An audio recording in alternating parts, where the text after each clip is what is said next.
Hey, what's going on, everybody? This is Al, host of Guys Talking Sports. Want to get in, give a shout out to everybody that's out there right now. As you know, this is a podcast. We starting to talk with guys. We're gonna have a couple of guests. Hopefully, they'll be able to come in. I know it's late in the hour, but hopefully, we'll get a couple of guests coming in. We'll talk about sports. Um, for now, we're just gonna get started. Still want to give a shout out to everybody that's been subscribing to YouTube and subscribing to the podcast. Don't forget to do those things. Subscribe to YouTube. You can check out my links and my posts. You can also subscribe and check me out on iTunes as well. So we're gonna get started. We're gonna talk real quick. Basically, we're gonna talk about all the sports news that's going on in the world today. That happened today. So we're gonna get started with the number one topic. We're going to talk about. I guess we'll just start with the Clippers being sold to Steve Ballmer for $2 billion. Right now, I know that Donald Sterling is trying to appeal the Clippers sale, but as of right now, we just getting news that the Clippers the appeal has been denied. So it looks like the Steve Ballmer purchase is going through, and the Clippers can go back to doing the things that is necessary for them to win, to continue to focus on playing basketball. Remember when Doc Rivers and Chris Paul, those guys were saying, if Sterling is still in, they, you don't know, maybe they wouldn't continue to play for or continue to work for the Clippers, and they ended up. Everything seems to be going well in their favor. So the Clippers now have a new management, a new owner, a feisty management, a new owner. I've seen Steve Ballmer live in some of the Microsofts. I've seen him. I watched him on some of the Microsoft's. I guess you could say conferences when he introduced some of the new phones or Windows phones, and I could tell you he's a very, very active person, not laid back. He'll definitely, try to do whatever he can to keep the Clipper Nation going strong and to continue to grow more fan support. So I think he's a really good fit. He's a kick in the shot that the Clippers do need, and he's the type of person that will definitely get them out of that, you know, to focus more on the Clippers and less about the whole Sterling situation. So I know if anybody could do it, it's definitely Steve Ballmer. Um, Also, the NBA season schedule just came out today, as of 6 p.m. today. So we see a lot of teams, so we could actually see the schedule. Christmas Day has a lot of games. Of course, you're going to see LeBron James and the Cleveland Cavaliers go up against the Miami Heat, which I thought it was a good idea for them to actually put a good game on to see a return. And it's the first time he comes back to Miami. So it's definitely going to be interesting to see um, how the fans will react. And I know people are going to talk about it, and I mean, around Christmas time anyway. So it's definitely going to be interesting to see how that goes. Me as a Net fan, I'm actually looking forward to November 19th. That's when the Milwaukee Bucks and the return of Jason Kidd comes to the Barclays Arena. Definitely interesting to see how that goes. The amount of support that he will receive, if any, I doubt very seriously. Um, but that's really circled on my calendar. I really don't care that too much. I'm more as a Nets fan. This is where my focus lies in. Now, I know that we've talked so much about what the NBA schedule is going to be like, and I mean, those games on Christmas Day is going to be real idea to check out. So, um, I before we get into more talk about that, I see one of my boys came on. Earl, can you hear me?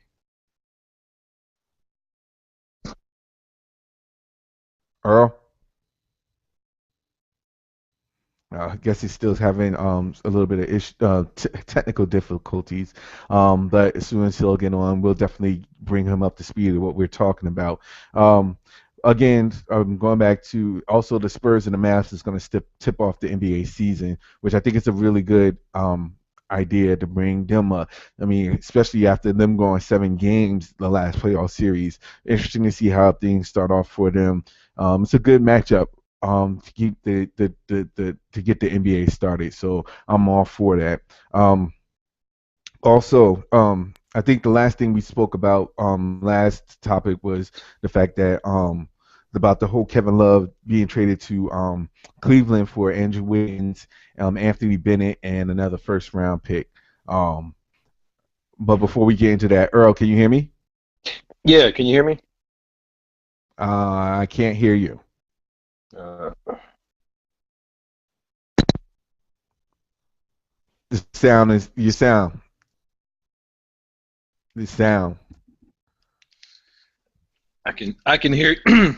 Still you can't hear me? So well, we're gonna get to you.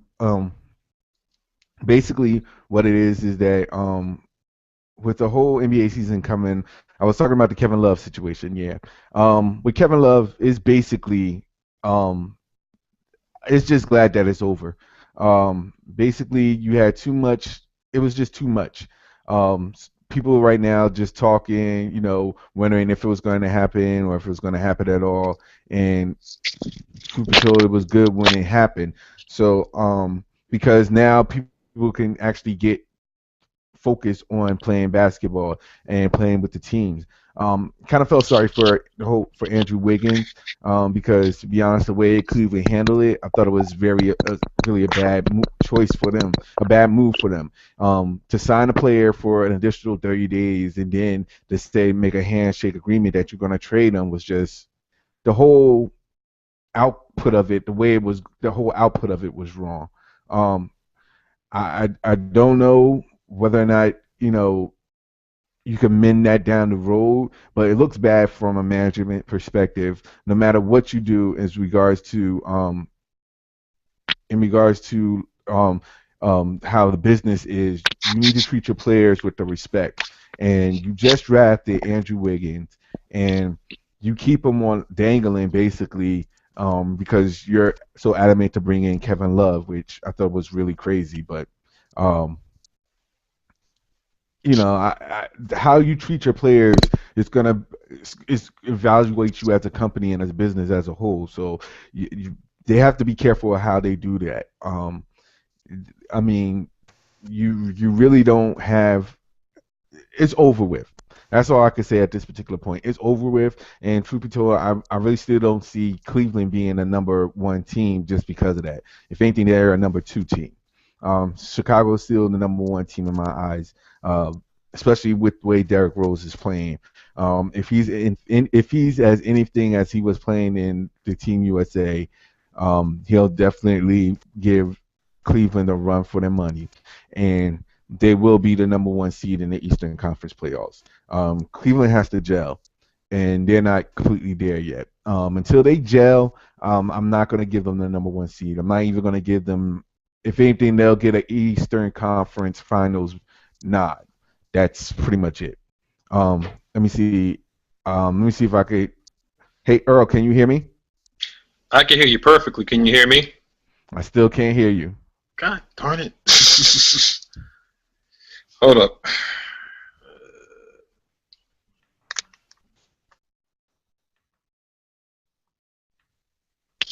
How about now? Nope, still can't hear you. All right, let me cut out and come back in.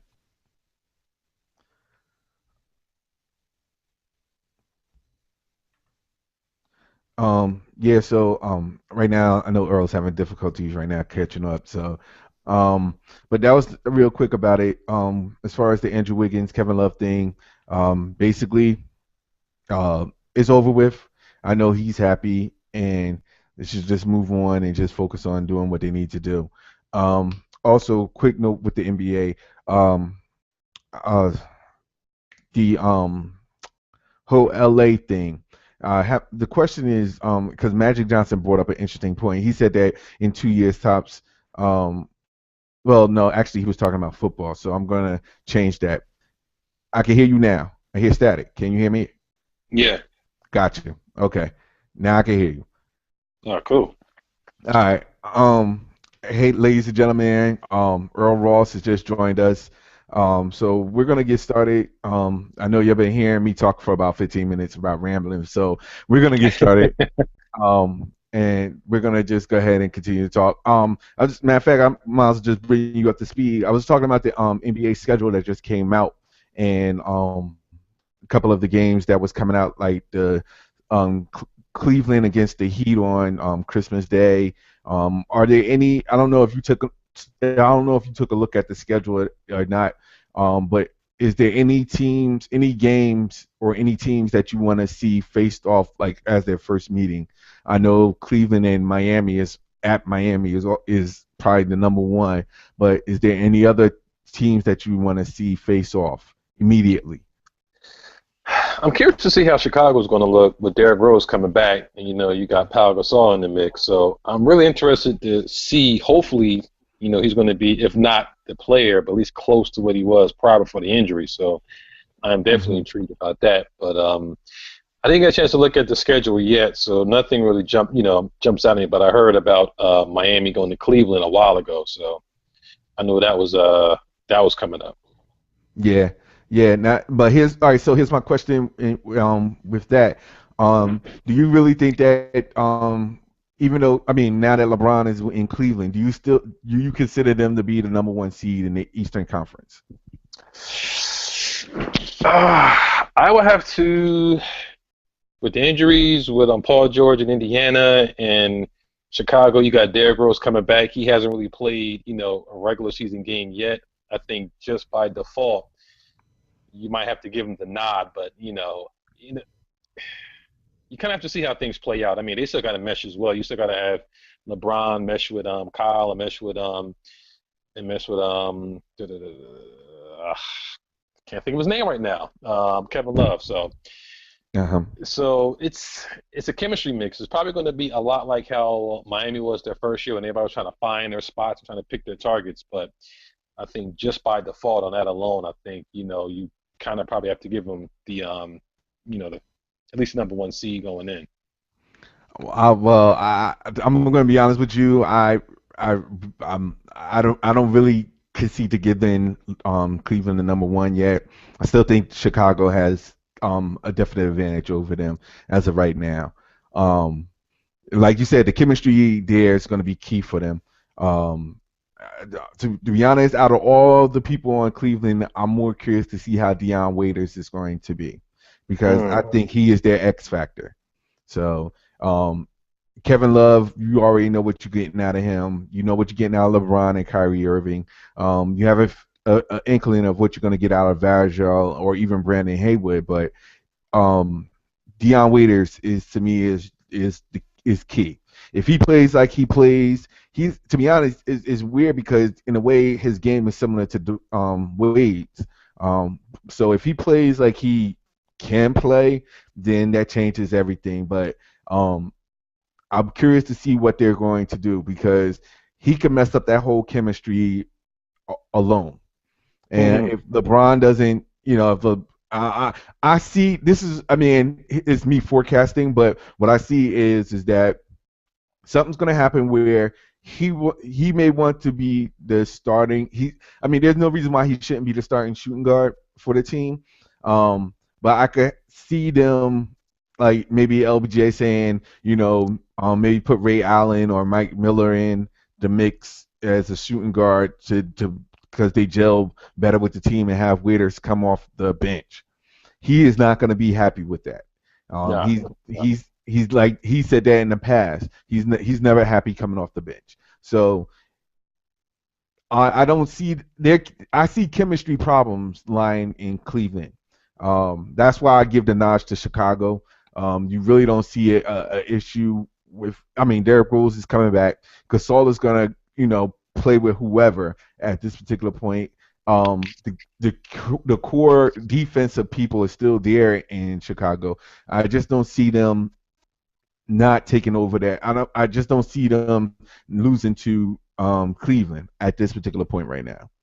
Yeah, but like I said, it all goes as Derrick Rose goes. If he's back 100% or even at least 90% to what he was, then yeah, by all means, they're the front runners. But right now, until we really see him in the preseason or even a regular season game, it's hard to That's true. It's hard to give them the nod, but I mean, but like I said, by default, in my opinion, you kind of have to. If it wasn't for Paul George going out, I would say maybe Indiana, but they fell apart at the end of the season. I don't know what was the problem, but Yeah.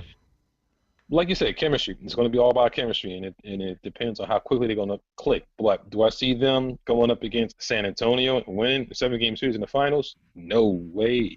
I definitely agree with that. Definitely agree with that. So here's my question. Um, Out of the Eastern Conference, who do you see making the playoffs? Like, do you see someone getting bumped that was there last year?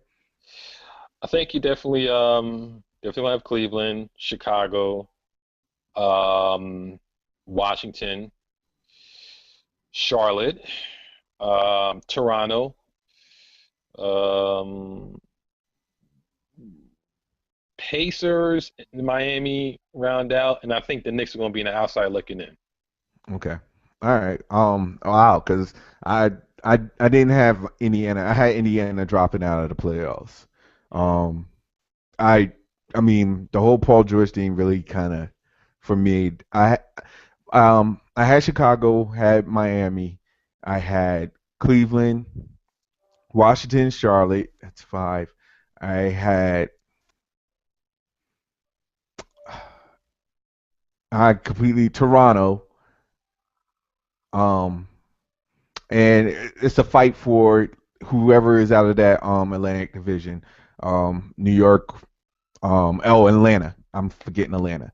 So wait, so I have Chicago, Miami, Cleveland, Washington, Detroit, Charlotte, Atlanta. Someone's gonna be fighting for that ace spot. I don't know who. The That Nets, ace. man, you forgetting your Nets? They're in a hunt. I just don't see them. I I'll put it like this. I see them being maybe 5, 10 games over 500. That's it. I can't give them the nod like I would have given them the nod last year. Um, I have to see, like you said, I have to see how D Will and Brooke Lopez plays before I even say anything. And until I see that they're completely healthy, scratch that. Until I see D Will play like he is supposed to play, I can't even put them as a top seed of winning the Atlantic. I have Toronto winning the Atlantic again, and I have New York and Brooklyn fighting for second and third. Yeah, and my dark horse out of this whole thing, I'm gonna be very interested. The Washington Wizards, they showed some stuff last. I mean, in the playoffs. Yes, yes. And to be honest, between them and Charlotte, I think are my two dark horses. Hmm. Um, I could see Lance Stevenson. The only thing is, what messed up Charlotte is when Roberts went to Miami. And to be honest, I take that back. I see Miami off. Miami, Charlotte, and Washington are my three sleepers. Uh, Yeah, I think definitely Miami's going to be a lot better than, I mean, you're definitely going to have, I mean, Dwayne Wade is still going to try to do what he can, but I think you're definitely going to have, Bosh going to be able to really operate with a lot more freedom than he yeah, was in the past because he was doing himself no favors being out in the perimeter hitting threes. He can hit them, but he needs to be like, 10 to 15 feet away from the basket, back to the basket, turning and going into the hole. yeah, yeah. And I put it like this: to be honest, the East have gotten a lot better, a lot more balanced than what it was in the previous years.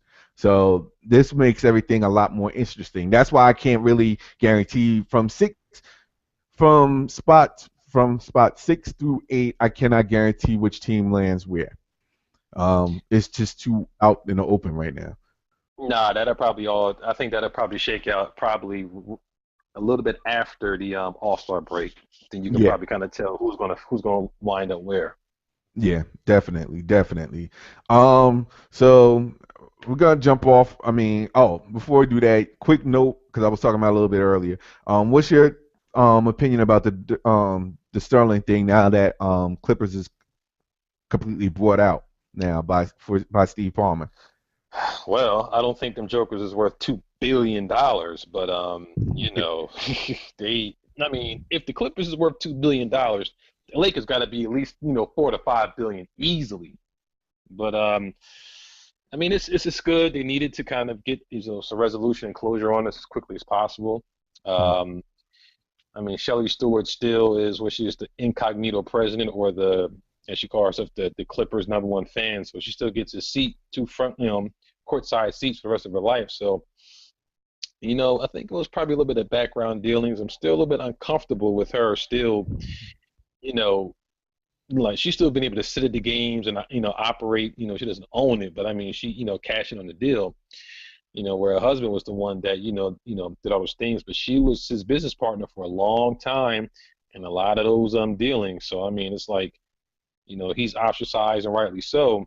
But she came out smelling like a rose. They both got going to get $1 billion from this deal, but I mean, it needed to be done. But I was just surprised that she still kind of be able, gets to operate within the stadium. And in my opinion, it should have both been out. Yeah, I just don't think that. I mean, it's like you said. She definitely came out smelling like a rose in this, and a lot of people still feel uncomfortable with her still being a part of the organization. But I think a lot of people were saying as long as Donald Sterling is out at this particular point, they'll take what they can get. So, and right now they're in good hands with Steve Ballmer. Like I said like earlier, he's a feisty person, so he's a motivated person. He'll definitely get the ball rolling in the right direction for sure. Yeah, well, I guess sports is going to become Microsoft Light. You got Paul Allen with the Seattle Seahawks. Steve Ballmer, the Clippers. You Hmm. know, Bill Gates going to get because he got more money than both of them. Yeah, it'd be interesting to see how the technology world incorporates into sports. I mean, the sports world. Um, it'd definitely be interesting to see how that plays out. Yeah. So let's jump off the subject from the NBA real quick and talk about the NFL since the NFL is, here technically with the preseason. I mean, with the preseason games here starting. Um, your take on, because I know we both are both talk about the Giants a lot. Your take on, let's start with the NFL, the NFC East. Who do you think is going to take it? One team. Just name me one team who's going to take it out of the NFC East. Well, I'm already predisposed to my New York Football Giants, Hmm. but I am a realist, so I can't give them everything just yet. Honestly, not the Cowboys. I'm begrudgingly between the Redskins and the darn Eagles. But Nah, I definitely am with you on that boat. Being as like you said, being a Giants fan, I have to be a realist as well. And I do see the Eagles. I have to give a nod to the Eagles more I mean, than the Redskins. I mean, preseason Giants haven't really shown me anything yet for me to change my mind. I'm still hoping to see more from them. But until then, I would have to say, from an early standpoint, Philadelphia, I would say, gets my nod vote. yeah, the Giants have a lot of issues that they still haven't addressed completely. The offensive line is still suspect. It's patchworked up. The defensive line, there's no real all stars. The secondary is crazy. But then on the offensive side, I mean, you don't have your number one running back. I mean, Eli Manning, if he cuts down on interceptions, which I believe he will, as long as the offensive line gives him time. But I think with his new West Coast offense, is going to allow him to kind of like, two-step drop, be able to get the ball out of his hands instead of waiting and trying to fit it in. But Eli, he'll throw something up trying to make a play. But it's still a lot of question marks. I've seen some stuff from them, but not enough for me to say they're going to win it all. They just don't look that dominant yet. And right now, I'll probably say Redskins probably top of the division, depending on how RG3 is. Then I think you have the Eagles, Cowboys, and Giants battling probably for a wild card spot. Yeah, I agree with you on that. I could agree with you on that. We already know about the NFC West. Um, Central. I'm gonna go with the Bears. Oh, really? Ah, now that's an interesting choice. Why you say the Bears? You know what? I think they got a little something to prove, and a Cutler, I think he's going to really show a lot. I'm not going to say MVP, but I think he might be in the discussion. If he has a solid year, doesn't throw a lot of interceptions, but I'm really thinking that Bears defense is really going to, come up. The offense has always been good, but I think it's going to click a lot better this year. I think with Really? Hmm. the, I think with the new offensive coordinator in Chicago, I think they're really going to do some damage. But I'm going with the Bears, not the Green Bay Packers, like everybody wants to. But I'm going to go with the Bears. That's an interesting. That's very interesting. I didn't expect that. No, I am gonna go with the Packers. Currently at this point, I'll probably may change that in about another week or so. To be honest, I haven't really seen the Bears play, so right now I'm gonna stick with what I know. I'm gonna say Green Bay as for the NFC North. Now, NFC South. You got New Orleans, Tampa Bay, Carolina, Atlanta. I'm a discredit Atlanta because being having to sit on HBO Hard Not Life, that always makes that good team suck after they're on HBO. So they're gonna probably get a bump out of that. But Hmm. yeah, I don't know. That's a good question. I don't think the Saints are going to really have that kind of a year again this year. Hmm. I think it's probably going to it's going to be between the Saints and Carolina. I agree with that. That's a toss up for me. Um, I, I, the Saints, I can understand. I'll probably give them a little bit of a nod. I think Carolina took a step back, especially with their receiving. Um, I don't know who Newton is going to pass to um, at this particular point. I think they took a step back. Um, it'd be interesting to see how they work themselves out of it, but I mean around it. But I still see the Saints being the number one option for the NFC South. Um, Now with the West, you got St. Louis, San Francisco, Seattle, of course, and Arizona. Ah, Let me ask you that's a question. Do you see San Francisco actually um over taking the NFC West over Seattle Seahawks? ooh, that's I can if their defense is plays as tight as they did last year, I definitely see. But I think depending on I'm not I didn't see Seattle's schedule Hmm. um, yet or the 49ers, but I think it depends on which team gets the quick hot start. No, I Okay. take that back. I think which team ever handles the mid-season between games 4 and maybe 9. I think it's going to determine who's going to win that division because I think they're both going to pop out hot.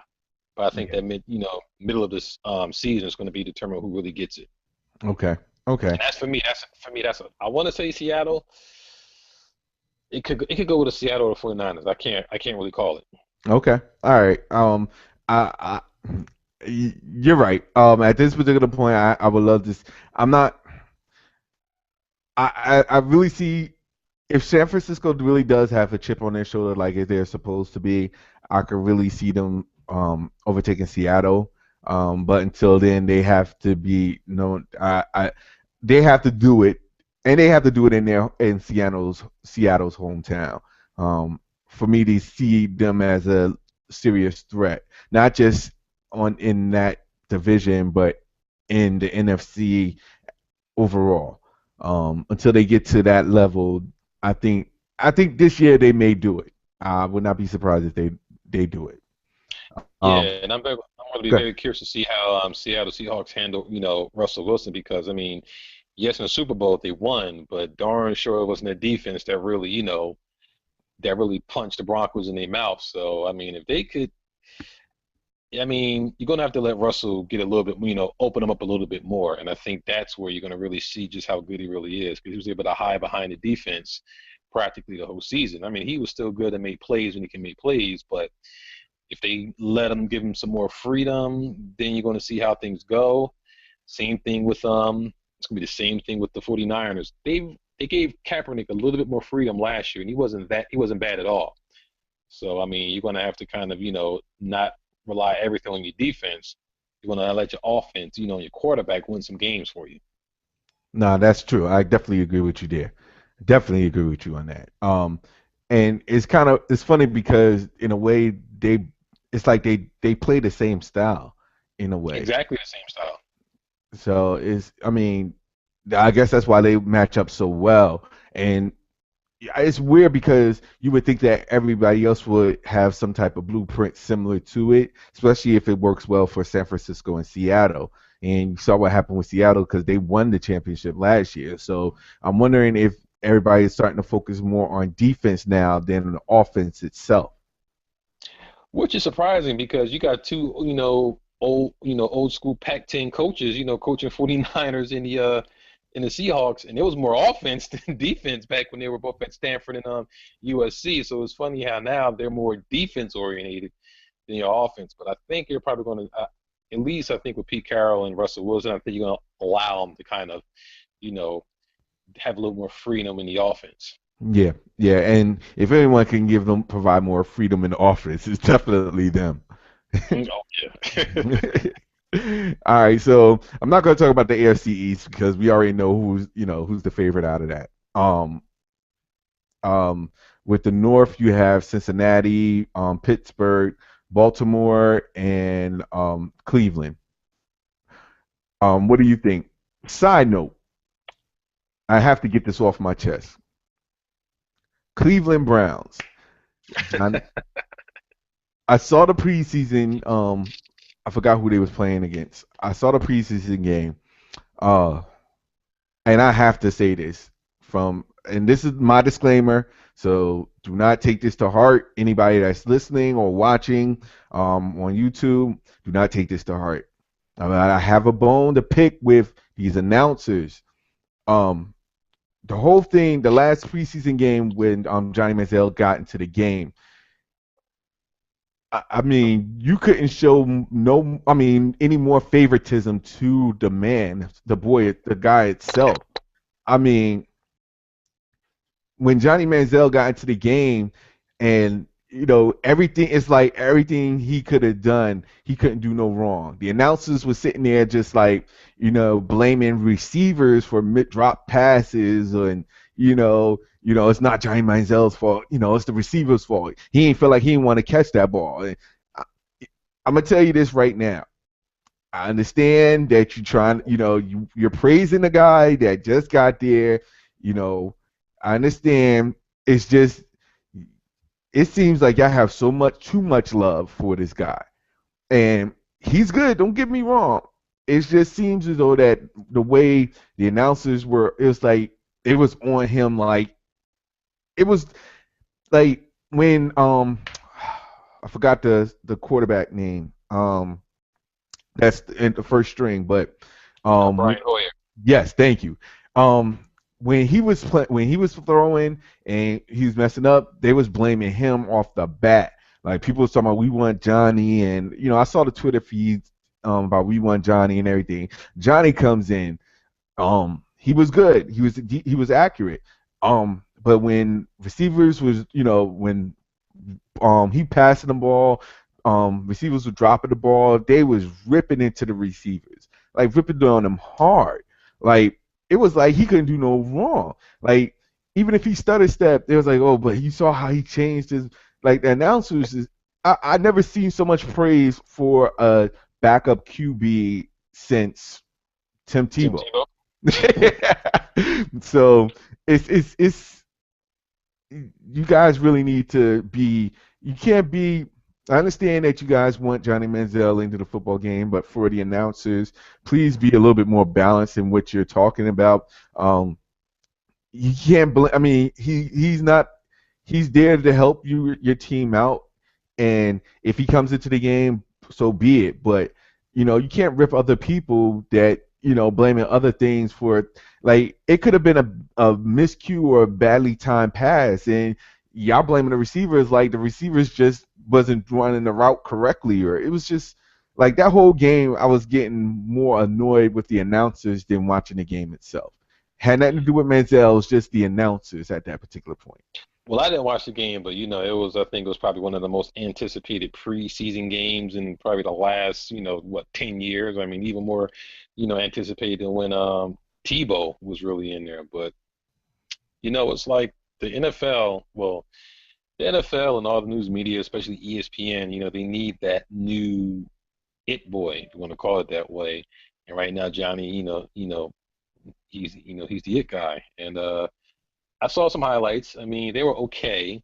I mean, they didn't draft him number one just to sit on the bench. I mean, ride the pine behind Brian Hoyer. And so, I mean, when you still got half the team split, that means that, Brian Hoyer is not doing enough to take the job and keep, Manziel at bay. So eventually he's going to start, whether it's week one, whether it's week three, whether it's something.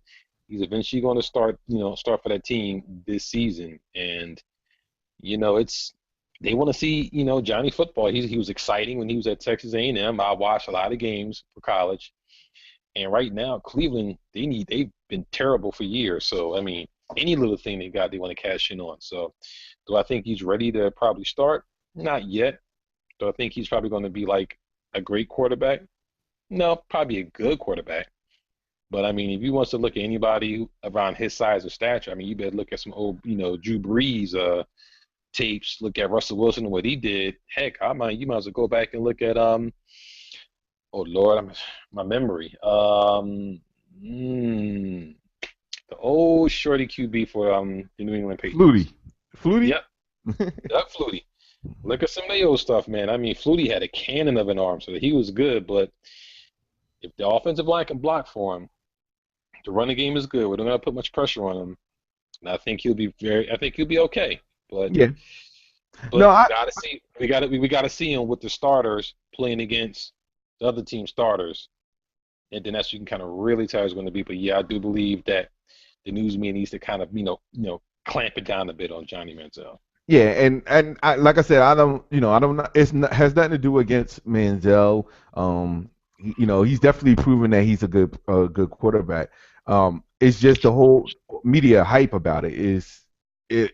It gets to that point where it's overwhelming sometimes. So, and it's not just Manziel. It's anybody that they put out there as a figure, whether it's Manziel, whether it's LeBron. And like I said before, I said if ESPN might as well just move their whole office to Cleveland. I mean, they're better off just doing that. But that's neither here or there. I'm getting. I mean, I could talk about media another time, but and real quick, um, so I know that I said Cincinnati, Pittsburgh, Baltimore, Cleveland. Um, who do you got as the number one? I mean, personally, I'm gonna go with I'm gonna go on a ledge and I'm gonna pick Cincinnati Mm, as the dark horse to win the North. that was my pick too. No, Ugh, now I don't feel so bad. Until I see what is going to end up happening, Manziel is going to end up being the starting quarterback for Cleveland. I think it's going to be too late by that time with the record being the way that it is. Um, I really think that the ownership is not going to really put their foot in their mouth yet to automatically make Manziel the starter after they said what they said, beginning stages as bringing him in as a backup QB. So I think that's going to end up happening where the team is maybe like 4-6 before, or maybe 2-5 or whatever, until they end up putting Manziel in. I think it's going to be about 6 or 7 games before they do that. Yeah, I agree. I think Brian Hoyer is probably going to end up getting a starting nod unless, Manziel just, blows everybody away, next couple of games in the practices. But I think you start with Hoyer and you see how things play out. If it gets bad, you can always yank them and say, hey, we're going to do this all along anyway. Yeah. But but back to that, but back to the AFC, I definitely see Cincinnati and Pittsburgh. I think Baltimore is I think they're still about a year or two ways from really recovering. They lost a lot of people after they won that, Super Bowl. So they have not recovered defensively wise. They have not recovered yet. And Yeah. I'm not even gonna get on Ray Rice, Rutgers alumni own. I'm not gonna get on that, but I think that Baltimore has a lot of problems, and it's gonna take them a while to get that all straightened out. Yeah, I didn't want to bring that whole Ray Rice situation to you, so I'm just gonna skip over that. Um, as it's a favor to the Rutgers alums. All right, so AFC South, and they have Indianapolis, Colts, Houston, Tennessee, and Jacksonville. Um, I think it's gonna be between the Colts and the Texans. really? hmm Hmm. I think you're probably gonna have Indianapolis probably number one, and I think you're gonna have the Texans. Going to surprise a lot of people. Hmm. It's gonna be right there behind them at number two. That's an interesting. Yeah, to be honest, now that I'm thinking about it, I don't see Tennessee and Jacksonville really doing anything to catch up. So Houston is the only threat to Indianapolis right now. Um, yeah, I agree. Indianapolis, Houston, right now, would be the 1, 2 in that perspective order. And last but not least, the AFC West, Kansas City, Denver, Oakland, and San Diego. It's you probably gonna have to go with Denver by default, but I think that the Kansas City Chiefs are gonna surprise a lot of people. They Yes. got they got they got embarrassed last year in the playoffs, and I think they're gonna have the ones that have the biggest chip on their shoulder. Yes. I mean, I know what you said, but I'm going to take it a step further real quick. Kansas City will upset and win the AFC East over the Denver Broncos. That's going on the limb. I'm going on a limb. I have to take I'm going to go on a limb. It's a far limb, but I'm going to go on a limb. Um, Andy Reid, for where they was originally in the regular season, to a point where I think they was like, what, 13? Did they win the actual? I don't know if they won the AFC West last year, but They um, did not. Broncos won the AFC West. okay, but they was close, right up there. Yeah, it was Um, right behind. I would not be surprised if they got a lot wiser. I'm not saying that the Broncos doesn't, there's going to be they got a couple of key people there, and they're definitely going to be a force to be reckoned with. But I just have a feeling that if anyone is going to do some damage, would be Kansas City. If they don't get it, if they don't do it by winning the AFC West, they're definitely going to make a lot of noise in the playoffs. Yeah, Denver's definitely got to do something. Vomit on those boys, man. Whew, I mean, they really got embarrassed mightily in that Super Bowl. So they definitely want to have a chip on their shoulders. But I didn't want to step on that limb and say Kansas City, but I can definitely see it. And if the Denver Broncos to win it after this year, I mean, Peyton Manning, as good as he is, his shelf life is not that long. Definitely, definitely. Definitely. All right, I'm gonna get let you go. I just have one quick question.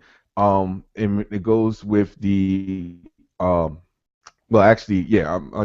I was gonna take your pick. Do you Tiger Woods, and he pulls out of the Ryder Cup out of Ryder Cup consideration. With Roy McIlroy doing what he's doing right now, do you think he's gonna ever catch up to the status that Tiger has? Oh, so Tiger Woods did pull out of the Ryder Cup Yes. consideration? Yep. Okay, I was gonna say he probably should just in a humble, but because I think he just needs to shut it down. That back, I think he came back maybe a wee bit too early. He might have been pressured by some of his endorsers to kind of get back in there, but I don't think that back was ready. I mean, I play golf, and trust me, when your back is jacked up, man, you can't swing. The torque is all off, and you can't do much of anything. And he didn't even look right. I mean, he might have a day or a couple of holes where he'll look like him old self, but when that back, tweak that back, that's it. You can't do much after that.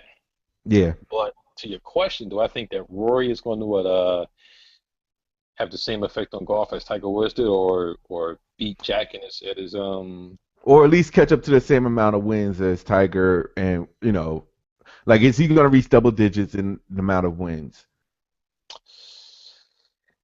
He's capable. I still question the mental toughness because I mean, he's good.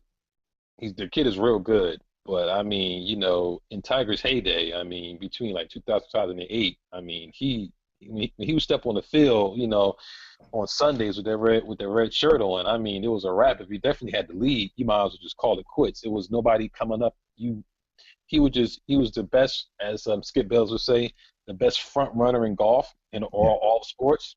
Once he had a league on the Sunday, you might as well just cash it in because he won. But I think I think Rory gets close, depending on if he stays injury free and depending on if he has any contemporaries really playing with them. I mean, you have Ricky Fowler. I mean, you have Garcia, who's kind of in and out there Yeah. every so often. I mean, you got the young kid Spieth, who I think is really going to be the one once he gets, a major two under his belt, is really going to challenge Rory. So, Definitely.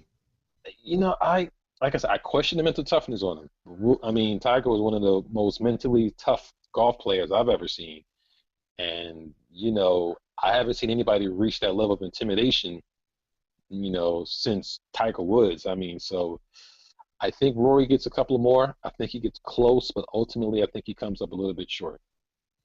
Okay. All right. All right. I was saying about nine. I would say nine. I don't think he's going to reach the double digits. I agree with you on that. To be honest, I don't know if he's going to actually get up there with Tiger, unless, like you said, unless injury happens. I think that's what's going to really slow him down. But we'll wait and see. It's definitely something to look forward to now, especially now because the way golf was going ever since Tiger took a step back. You need something like Roy McIlroy to help boost in the ratings, especially for golf.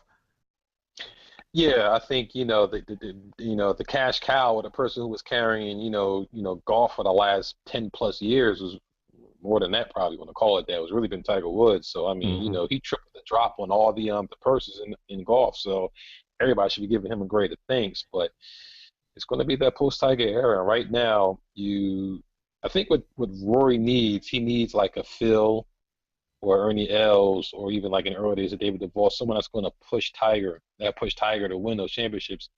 He needs a contemporary right now to push him to make his game start. And right now, I think he's probably got one major left in him within the next maybe 2 to 3 years, but Hmm. he's definitely not catching Jack. I don't think Yeah. the back is going to let him do it. No, that I agree. That I agree. That I mean, if anything, that solidifies that where Tiger Woods' status is and where Jack is at right now. Um, that injury really solidified that for him.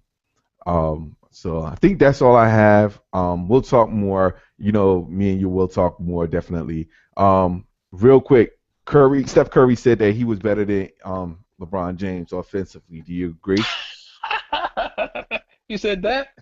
Yeah. A reporter asked a question saying, "Hey, do you think you're a better offensive player than LeBron James?" And he answered, What, "Yeah." what is he supposed to say? No. And, and that's what a lot of people I guess, don't understand. Like, when you get asked a question, who's going to concede to another person, especially when you're playing you're in the same league. That's like, I mean, even if I was in the NBA and you ask me, is LeBron, who's the better offensive player, I'm going to say me. I may not be shooting, I may be 0 for 26, but I'm still going to say me. So I thought that was very funny when they asked that question. And now people are criticizing, saying you must be joking, LeBron James is better. To be honest, LeBron James is a better all around player. Um, I don't know if Stephen is a better offensive player. Carmelo is a better offensive player. Kevin Durant is a better offensive player than I think LeBron James. I think the only thing that Steph Curry is a better pure shooter in the perimeter, and he'll annihilate LeBron, any day of the week. The only real thing, to be perfectly honest, that LeBron really has over Steph Curry is driving to the basket. Yep, that's it. That's That's all. Driving it. to the basket in the post game. Everything outside of that, No, I give it to Curry. No, but here's the funny part. A lot of right ESPN writers, media writers, and everything was saying that LeBron's a better passer than Steph Curry. What? Yo, a lot of media writers said that, in comparison, LeBron James is a better passer than Stephen Curry. Shoot, I thought Wade was a better passer than LeBron James, but that's just my personal opinion.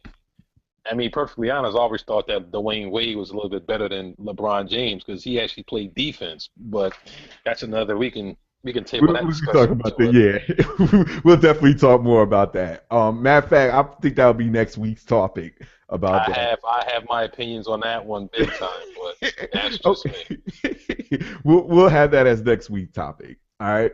Um, Real quick, I want to thank you for hopping on with me. I know we went way past what I expected, but really appreciate you coming on and chatting with us. Chatting with us for a few to talk about giving us your opinions, man. I really appreciate it. No doubt, man. We got to get some more of the fellas on, man. Yeah, yeah. I may have to individually talk to them and see if they can put some time in to see what they could do as well. Um, we'll get them all together. We'll get it together. Um, We'll we'll get it straight. we'll get it straight. All right. For everybody else, I'd like to thank y'all for watching. I know I saw a couple of viewers who was watching. I'd like to thank y'all personally for watching. Check us out on YouTube. I'll start sending the links out. Also, check us out. Make sure you purchase us, or not purchase, but subscribe on iTunes as well. All those that have, iPods, iPads, anything Apple. Check us out on iTunes as well. Reach me on YouTube. I'll send out the links. Until next week, we'll talk more about sports as we always do. Earl, thanks very much for hopping on and talking with us. As always, man. No doubt, player. Wow. All right. To everybody else, I'll talk to y'all later, man. Cool.